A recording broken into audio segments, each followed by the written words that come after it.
அமேசானில் ஒரு பொருள் ஆர்டர் போட்டால் அவங்க சொன்ன கணக்குப்படி பார்த்தோம்னா எனக்கு போன வாரம் வெள்ளிக்கிழமையே வந்திருக்கணும். அதாவது 14/11 எனக்கு வந்திருக்கணும் 6 மணிக்கு. அதாவது வெள்ளிக்கிழமை எனக்கு 6 மணிக்கெலாம் டெலிவரி பண்ணியிருந்தா நோட்டிஃபிகேஷன் வந்துச்சு. அதில் பார்த்தாக்கா அவுட் ஃபார் டெலிவரின்னு வந்திருக்கு. எல்லாமே அவுட் ஃபார் டெலிவரியும் அவனே கொடுத்துருவான், கஸ்டமர் நாட் அவைலபிள்னா அவனே போட்டுக்குவான், அட்டம்ப்ட் ஃபெயிலியர்னு அவனே போட்டுக்குவான். காண்டாக்ட் பண்ணோம் ரீச் ஆகலை, அதனால் திரும்ப வந்து அனதர் டே, அதாவது இன்னொரு நாள் வந்து ட்ரை பண்ணுறோம் அப்படின்னு அதையும் அவனே போட்டுக்குவான். மறுபடியும் அதே டைமு 2 நாள் கழித்து 48 ஹவர்ஸுக்கு அப்புறம் மறுபடியும் டெலிவரி ஆகணும், மறுபடியும் அதையே அவனே போட்டுக்குவான். மறுபடியும் அவுட் ஃபார் டெலிவரின்னு அதையும் அவனே போட்டுக்குவான். இவன் கூட பெரிய ரோதனையாக இருக்குது. வெள்ளிக்கிழமை வர வேண்டியது அன்னைக்கு நான் சனிக்கிழமையே ஃபோன் பண்ணி கம்ப்ளைண்ட் பண்ணேன்.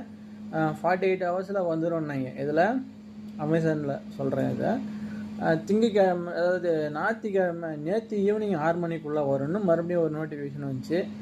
திரும்பவும் முதல்லேருந்தே வந்துச்சு.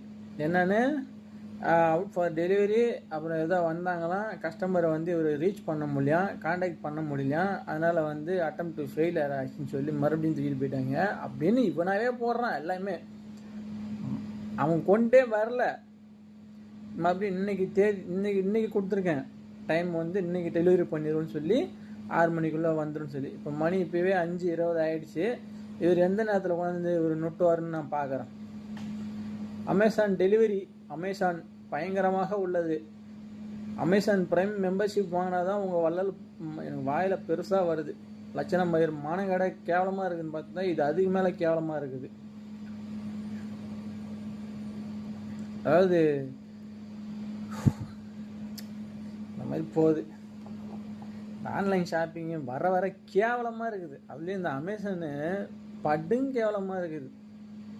ரொம்ப ரொம்ப ஒஸ்ட்டு இருக்கிறதுலே கேவலமான ஒஸ்ட்லேயும் ஒஸ்ட்டு, கடைஞ்செடுத்த ஒஸ்ட்டு. இதுக்கு மேலே ஒன்றும் சொல்கிறதுக்கு இல்லைப்பா. இந்த மாதிரி ஏதாவது உங்களுக்கு அனுபவம் நடந்திருந்தால் கீழே கமெண்ட்டில் போட்டு விடுங்க பார்ப்போம்.